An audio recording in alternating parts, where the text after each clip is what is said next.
Thanks for joining me here on Conversations for Yoga Teachers. I'm your host, Karen Fabian, the founder of Bare Bones Yoga. I'm an experienced registered yoga teacher with over 15 years of teaching experience, a certified personal trainer, and an entrepreneur. My mission, what I stand for, is this: to help you develop into a purpose-driven, confident yoga teacher. One who truly understands anatomy and how to share it clearly and effectively so that you can help your students learn and, as a result, grow your impact and connection. This mission reflects the core ways of being that I work to develop in teachers: confidence, clarity, purpose, impact, and connection. Through my mentorship program and my premier offer called the Blueprint Learning Program, I help yoga teachers build their skills in the area of learning anatomy, and along with that, help them learn important business skills and personal development ways of being that will transform them into purpose-driven teachers who make a big impact.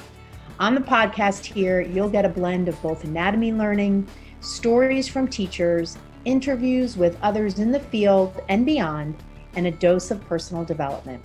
For more information on my programs, please see my website, barebonesyoga.com. Hi, everybody. Welcome to Conversations for Yoga Teachers. I'm your host, Karen Fabian, and this is episode 71. Today, I'm going to share a little overview of the hip as we get down to some anatomy content. Now, over the next several episodes, or I should say in the past several episodes, I've covered a lot of just high-level teaching and mindset themes, and I love doing that. But today I thought it would be fun to do something completely focused on anatomy. I think it's also a really great way to kind of dive into some details, which can be a great distraction from everything that's happening kind of in the world right now.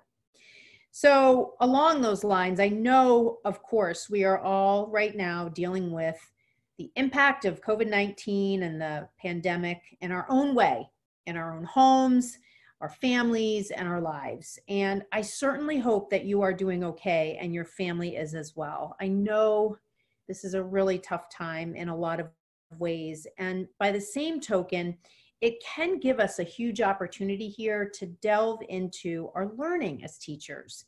And today's episode will give you a chance to do just that. So why did I pick the hip, you might be wondering?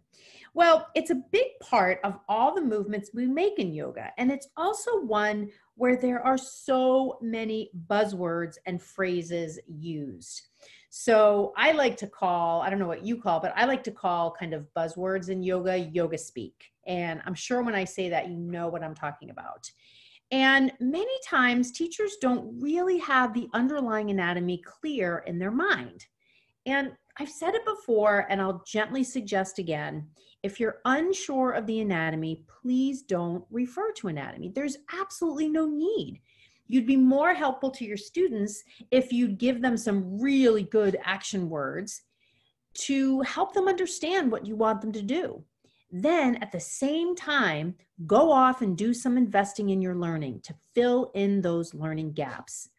And in fact, instead of signing up for a 500-hour training, hoping you'll get that specific anatomy-based learning you know you need, instead, think about investing in tools that are specifically targeted to this niche learning area. And I say niche, it's not even really niche. I mean, it's really one of the fundamental things you need to know as a teacher. It's just that global yoga trainings, like 200-hour and 500-hour trainings, while they touch on anatomy, they don't necessarily focus on it, and especially help you learn how to translate it into cues you can use with your students.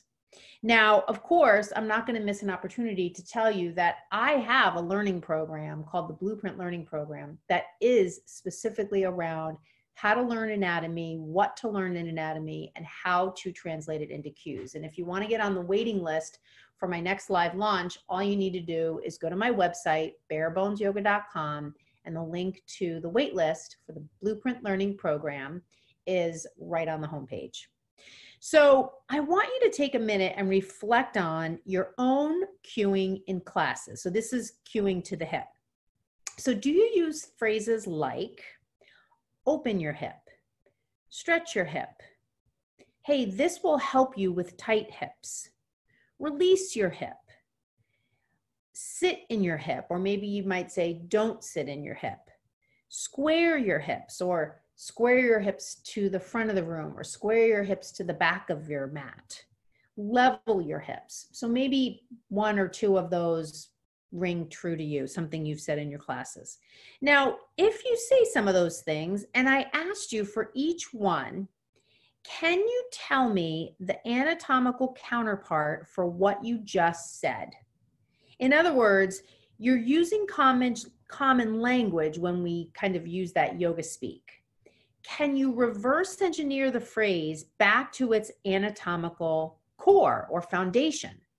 And further, can you share why you're using that particular phrase right now? What about this pose and this action that you want your students to do? What makes this cue the right cue in your mind to use right now?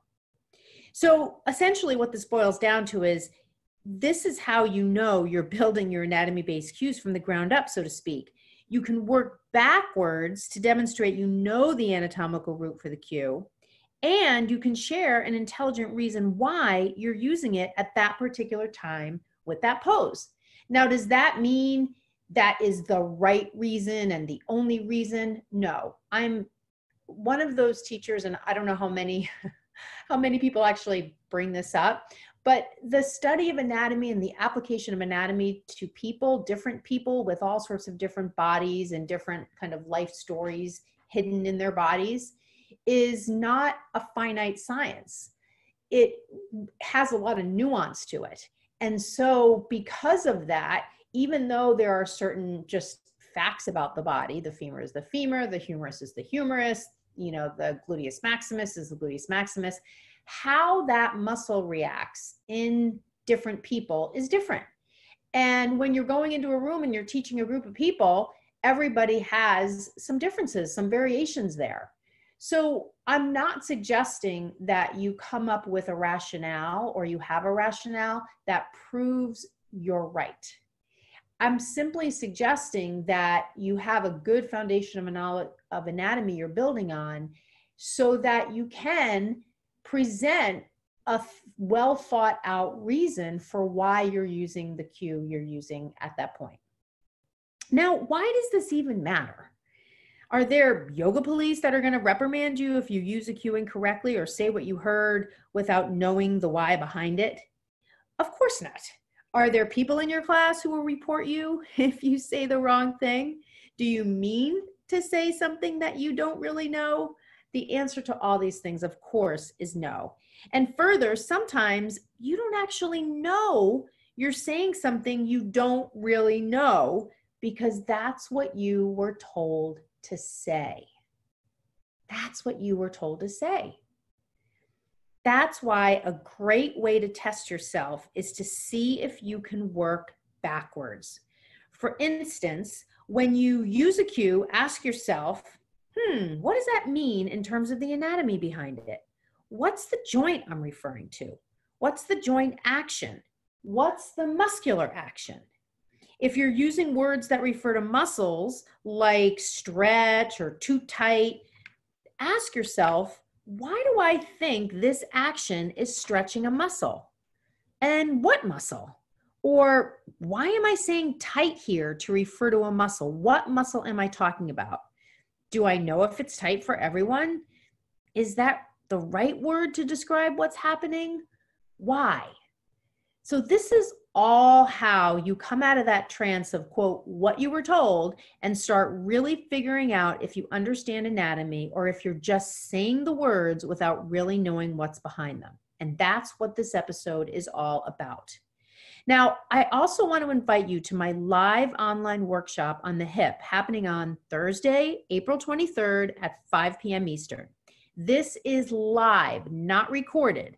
It's a live, not recorded workshop that will give you images to look at of the involved muscles of the hip, a presentation I'm going to walk you through that will give you the anatomy knowledge you need to have about the hip, how-tos on how to apply it to the cues in your teaching, and best of all, because I limit this online workshop to 10 teachers, you're going to have time for questions, and we'll be able to chat back and forth as questions come up. You'll keep your chat functionality on Zoom open so that we can just have normal conversation just as if we were in the room together. So to sign up for this workshop and get one of these, there's only 10 slots, just DM me on Instagram, Barebones Yoga, maybe send me an email, Karen@barebonesyoga.com, or on my Facebook page, Barebones Yoga. You'll see the post from today, which is April 13th. So let's get into some of these details. In order to make this easier to understand, first we're going to look at the hip joint, and then we're going to look at the movements it makes. And then we're going to look at some basic properties of muscles, and then I'll share some of the muscles that move the hip in various ways, how that applies to poses, and then cues you can use to pull it all together. I'm going to provide some examples for some of the movements, and just a handful, because I don't want this to be super long. And if you want more, as I'm sure you're going to, I'm going to highly recommend you sign up for my online workshop I just told you about on the 23rd. And plus, there's only so much I can do with audio. So the online workshop is going to give you a chance to see the images of the muscles. I'll share the PowerPoint with you afterwards. So it's a great opportunity for you to really invest in your learning, which again is a great way for you to leverage this downtime to invest in your teaching so that when we can get back into the studios, you're going to have kind of a leg up. Your teaching will be kind of infused with new knowledge, and you're going to be able to make a bigger impact. So let's take a look at the hip itself. So we've got the hip joint, which is a ball and socket, and the articulation or the connection between the bones that we're talking about are the head of the femur bone, which is the long bone in the leg, and that fits into the acetabulum of the pelvis, which is the cup. And the hip joint provides a lot of mobility and can move through all the major anatomical movements. So movements the hip make includes flexion, which, for example, if you were in Warrior One and you had your right foot forward, that hip would be in flexion. And the next movement is extension. So in upward dog, you're in bilateral extension. Another anatomical movement is adduction. So an example of that is eagle pose, where your hips are moving closer to the middle of your body.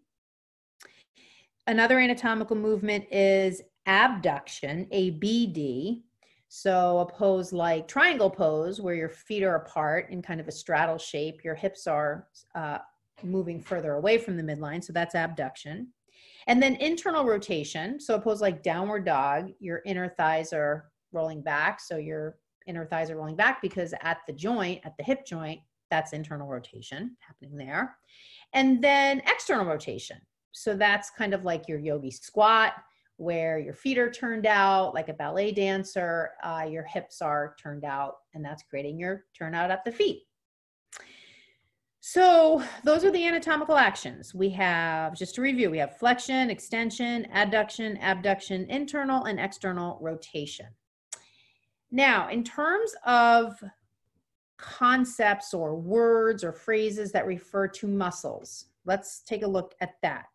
We've got certain kinds of contractions that happen in muscles, with muscles, or contractions that muscles can do.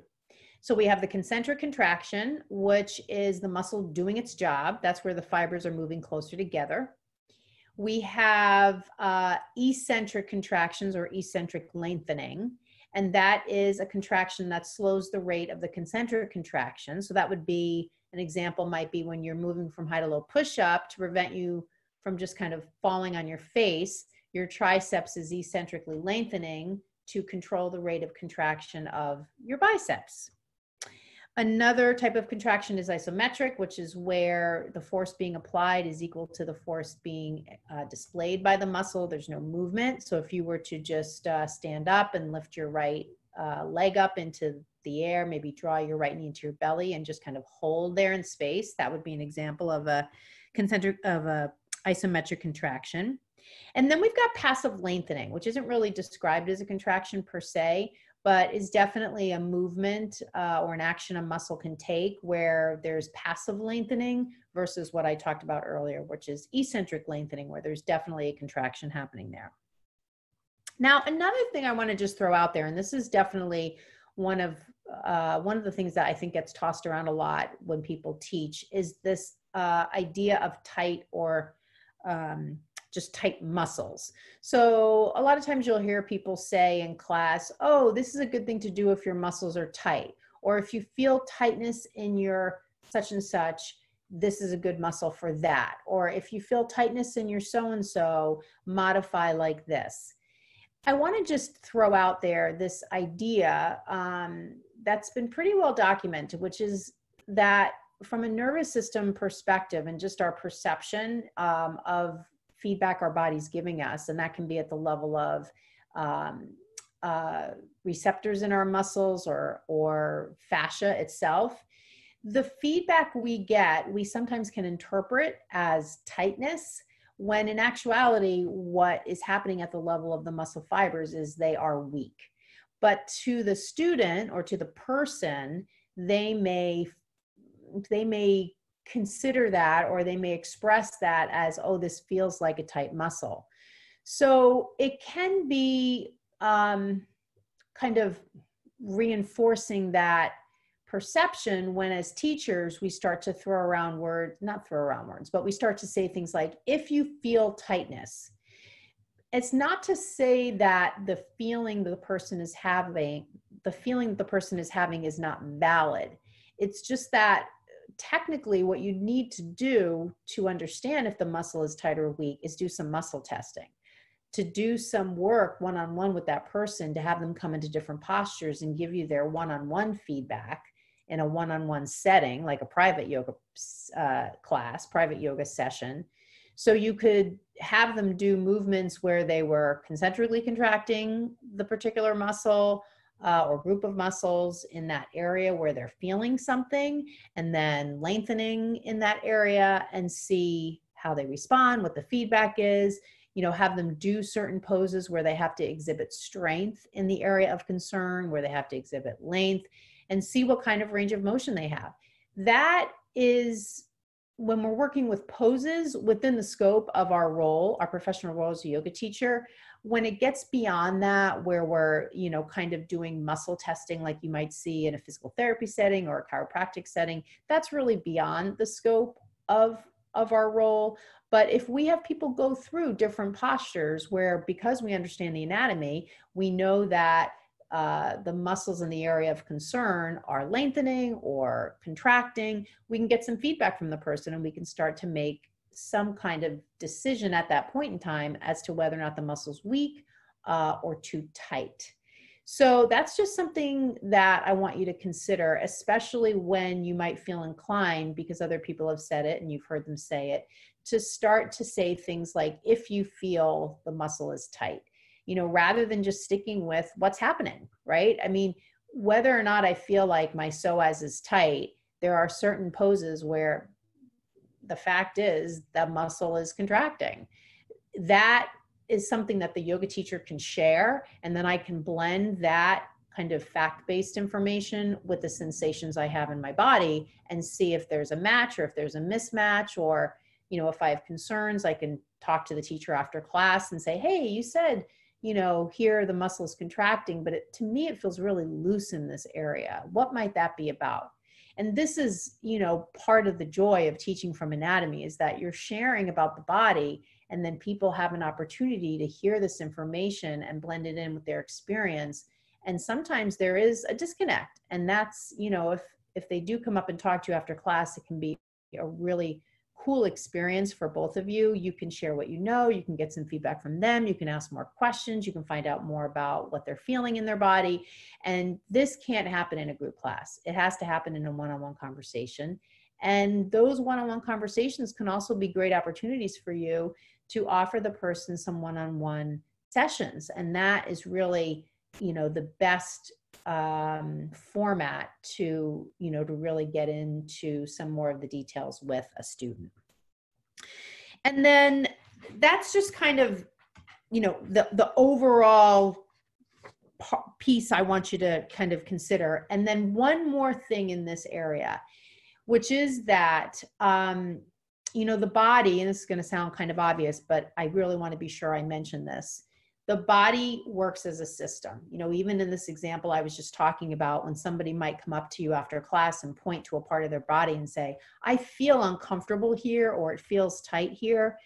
You have to kind of help them appreciate that there are a number of different muscles in that area, and fascia, and the impact of joints and their movement that could be part of why they're getting the feedback they're getting. Many times students, pretty much all the time, students will think of the body more like just a bunch of parts. And so if they have a problem, they'll assume you can tell them the part of the body, most likely the muscle, that's having a problem. And for most people, what they're going to say is, can you show me something to stretch this? Because kind of in our vernacular about fitness in our culture, and a lot of what's out there on social media, and a lot of what's out there in terms of teachers who aren't familiar with anatomy, but yet seem to be teaching from anatomy, what oftentimes gets put out is this message that if something is uncomfortable, you should stretch it. And so as a result, you'll probably get people coming up to you, pointing to a part of the body, asking what the muscle is, and asking what they can do to stretch it. And this is, again, another really good justification for spending your time and money on anatomy information from a training perspective, because those kinds of conversations are a great opportunity to help somebody get a more broad understanding of their own body, how it works on a functional level as it relates to movement. You can talk to them a little bit about fascia. You could talk to them about foam rolling. You could talk to them about different poses they can do in both directions. So it really becomes more of an investigation that the student's doing based on some just global concepts you can share with them. I think also for teachers, it's really important that I mention this concept, because like in this podcast episode where I'm going to share with you a bunch of details, I don't want you to get lost in the details. I always want you to be able to kind of pull back to the bigger picture so that you can always keep the bigger picture in mind as well. So let's look at some specifics here. So first we're going to look at hip flexion. So a pose that has hip flexion, bilateral hip flexion, meaning both hips are flexed, is boat pose. Another example is chair pose. Now, two main muscles of hip flexion are the psoas and the rectus femoris. The rectus femoris is part of the quadriceps muscle group, and the psoas runs from, generally speaking, your lower back to your femur. And upon concentric contraction, the femur is going to move closer to the belly, as you would see in these poses. So you're coming into boat pose, you're bringing your thigh bone closer to the belly. You're in chair pose, you're bending at the knees, you're bringing your thigh bones closer to your belly as well.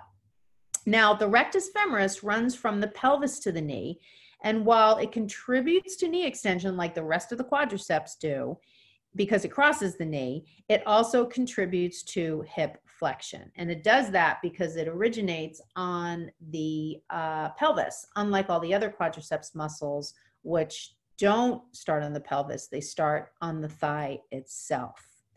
Now, cues to the hip here really can be action oriented, because it's hard to, as a student, as a person, to connect to your psoas. It's really deep in your body.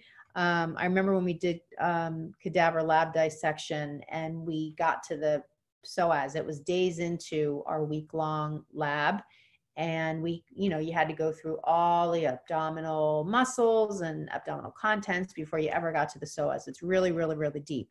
So most of the time, like when you're in boat pose and you cue people to draw the belly button into the spine, that's really more of a cue to the rectus abdominis, which is an abdominal muscle that runs from your pubic bone up to your sternum, versus cueing them to the psoas, which is definitely contracting in boat, but it's not like a person can really create a psoas contraction as much as they can feel the rectus abdominis contraction.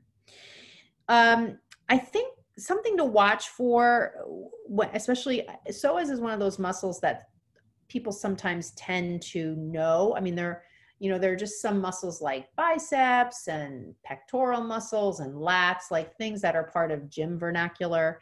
Psoas tends to be one of those muscles too. So sometimes people will say, or maybe they read an article, oh, psoas muscles tend to be tight. So there can be a little bit of a misperception that, oh, if I have some tightness in my hip, it's definitely because I have a tight psoas.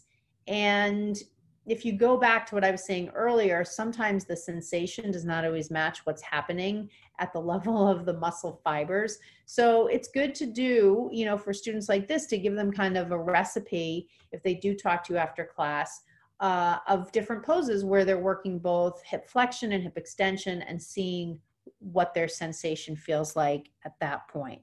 And that's a good way, if they're doing both lengthening and strengthening, you can have them follow up with you the next time they're in class to give you their feedback, and then go from there with maybe some other recipes that they can try.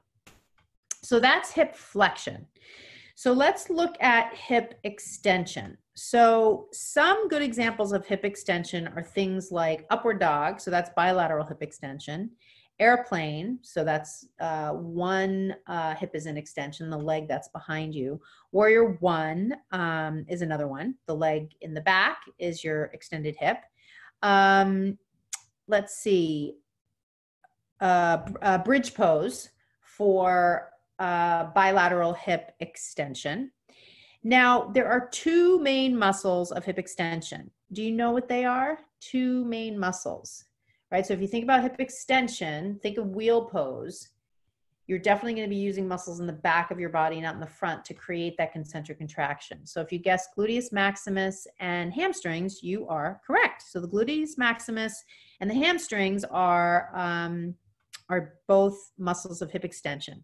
Now, the interesting thing is often that the gluteus maximus is weak, because people are, of course, sitting a lot during the day. And when you're sitting, your hips are in flexion. So your gluteus maximus is passively lengthening when you are sitting. And the hamstrings then, because you're sitting a lot, your hamstrings tend to become overly strong, what we call in exercise science synergistically dominant. The hamstrings and the gluteus maximus both do hip extension, so they're synergists. They do the same thing. They work collaboratively to extend your hip. When you talk about synergistic dominance, one overtakes the other that does the same thing. So when you look at exercise science data, more in the area of personal training, I have my certification in personal training, so I have access to some of that information. It's also obviously readily available if you Google different exercise publications, like from NASM or ACE, you'll find articles that provide more data around movement, which is different than in the yoga world, where anatomy is we kind of stick to things at the functional level, which is great because that's definitely our area of expertise. However, if you do have an interest in going down to the level of detail around things like studies and muscle imaging and different things around the way muscular imbalances can happen, you have to go kind of outside the yoga world to the exercise science world and look at different studies and PubMed publications and like I got my certification from National Academy of Sports Medicine. They have a lot of research guides and manuals and things that go into this kind of information, really beyond what we look at in yoga. So when you have this synergistic dominance of the hamstrings, what can tend to happen is that also will tend to create more weakness in the gluteus maximus, because the hamstrings are kind of always taking over the role of hip extension. So they leave the glute max with kind of less to do. So this obviously can result in a weak glute max over the hamstrings. And this might actually, be a reason why, let's say you were having people come into bridge, you might say to them, hey, can you squeeze a little bit around your sitting bones? So in that case, you're asking them to create a little bit more active contraction of the gluteus maximus. And then if you also let them know, I want you to do this because I want you to strengthen your glute max a little bit. If you've been sitting a lot all day, your hamstrings will tend to be overly strong. So let's give the glute max a little bit of an extra effort, something a little bit extra to do. So here in that way, you're kind of giving them the full picture. So you're not just saying, squeeze your glutes without telling them the why, which is not only important for you to know the why, but why don't you share that with them too, so that they can be in on the learning opportunity as well. So when we look at the gluteus maximus, it's a really broad muscle. I mean, you know, just when you sit in a chair, you're sitting on your gluteus maximus. It's that whole back part of your hip.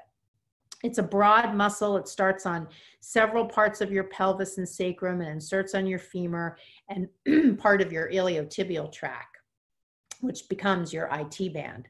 Now, its main function is hip extension, but I want you to remember it also externally rotates your hip, which is why it's helpful to ask people to squeeze a block between their thighs in poses like bridge and wheel, when they might unknowingly externally rotate their hip, which can sometimes create a sensation of pressure on the SI joint, or just might not feel so comfortable. Now, cues to contract the gluteus maximus, for whatever reason, tend to be hot topics of conversation between teachers, as sometimes teachers say, cue to the glute max, and others say, don't cue to the glute max. That's going to, place more pressure on the lower back. So as with all things, there are a number of factors to consider, and I'm going to just give you a few of them here. So when you're asking people to do poses with hip extension in them, guess what? The muscle is concentrically contracting. It has to, otherwise the person couldn't do the pose. I mean, that's why some of these warnings are pretty silly unless you explain the context to either do the action or don't. So for example, as I mentioned before, asking people to give a little extra effort around contracting their glute max and adding that it can strengthen the muscle since they've been passively stretching it all day as they sit on it, gives them that complete package I was talking about before, and teaches them something about their hips, something they can take away with them, after the class. By the same token, let's say you have people in crescent lunge and you have them alternate between lowering the back knee a little bit and then straightening it, but moving more from the glute max is another good way to strengthen the back body, this posterior chain, glutes, hamstrings, down to the gastroc. So the idea that, what I want you to kind of take away from this is when you're doing the action, let's say in this case, hip extension, you're doing the action of hip extension. Therefore, because you're doing the action, the glute max is contracting. So to say to someone in that case, don't contract too much, there's only so much they have control over because they're doing the thing. So if you want them to emphasize the thing, then sure, go ahead and have them squeeze a little bit more, and then you can give them the rationale for that. And that's just kind of, again, this idea of, kind of giving them the complete package. So the last one we're going to look at is adduction. Eagle pose is a great example of bilateral hip adduction, and that's the action of bringing the hips closer to the midline of the body. And the muscles that contribute to adduction lie where you'd think, on the inner line of the thigh, and they include muscles like the adductor magnus, the adductor minimus, brevis, longus, and the pectineus. And these muscles generally start on the pelvis and insert on the thigh, and they create that hugging into the midline action we see in eagle, for instance. Now, really good action cues to focus your students on to concentrically contract these muscles include things like squeeze to the center line or hug to the midline. And contracting these muscles can be a good way to lengthen muscles that open the hips, right, to do the opposite. But they can also be a good way, obviously, to strengthen these muscles. This also relates to, if you might say to people, squeeze a block between the thighs in poses like chair, maybe take their feet to hip width, squeeze a block between the thighs. Good way to strengthen the adductors. And, we do a lot of things, not a lot of things, but we do a good amount of things where the hips are in abduction, straddle type shapes. So it can be nice to counteract that with some work, some concentric work for those inner line of the thigh muscles. So I'm going to end here, but I want to end with a little quiz. Quizzes can be fun to do. So let me see if you can remember some of these concepts. So the first question is, name the hip action that's in boat pose. Name the hip action that's in boat pose. So I'll give you a minute. So there you are in boat pose. Thighs are coming closer to the belly. What is the anatomical action of the hip? So if you said hip flexion, you're correct. The next question is, name the muscle that has two functions, one of knee extension as well as hip flexion. Right? So it's a polyarticular joint. It crosses two joints, hip and the knee. If you said rectus femoris, part of the quadriceps, you are correct. The next question is, name the muscle that tends to get synergistically dominant because people sit a lot.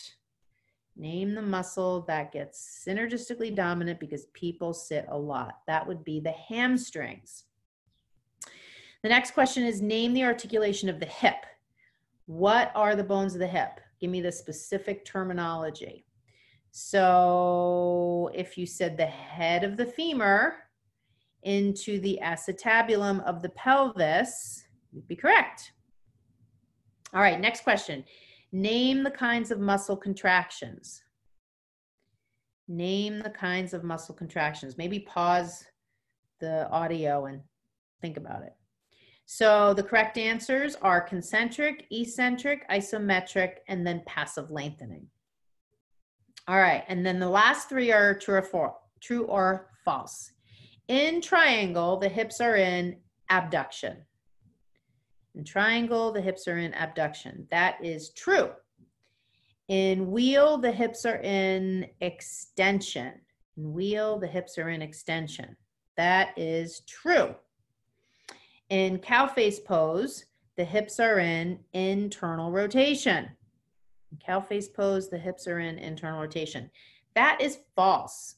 That is false. And I bet you're thinking, how can that be? I'm hugging my legs in. I'm also turning them in. Well, keep in mind, these anatomical actions exist in a range. So while there might be a little bit of internal rotation, there's more of an emphasis on rolling the inner thighs out, even though you're squeezing them towards the midline. So it's really more adduction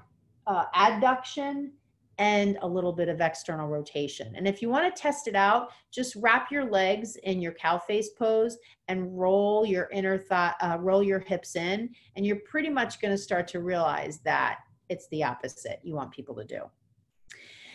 So we have reached the end of the podcast today. I want to thank you so much for listening. If you're not in my anatomy work group, definitely hop into that. I have almost 1,000 teachers in there from all over the world. We do some nice back and forth about questions people have. I post quick anatomy lessons in there. Just go on Facebook and search for the Bare Bones Yoga Anatomy Work Group. And don't forget to DM me or email me to get one of those 10 seats in my live workshop on the 23rd, so you can learn even more about hip anatomy and how to apply it to your teaching. And the last thing is, don't forget, if you're really, really looking for a niche training on anatomy and how to apply it to your teaching, I definitely would highly recommend you get on my wait list for my Blueprint Learning program. This is my signature program, all about helping teachers with this specific aspect of teaching, learning anatomy, applying it to your teaching. So stay safe, stay healthy, do all the things and then some, and I'll talk to you soon. Thanks so much for listening. Namaste. Thank you so much for listening to Conversations for Yoga Teachers. I am your host, Karen Fabian, and I just want to remind you, if you would like to get on the wait list for my 2 premier programs, the Blueprint Learning Program and my mentorship program, all you need to do is visit my website, barebonesyoga.com, and the links to get on the wait list for both of these programs are right on the homepage. Thanks for listening, and see you on the next episode.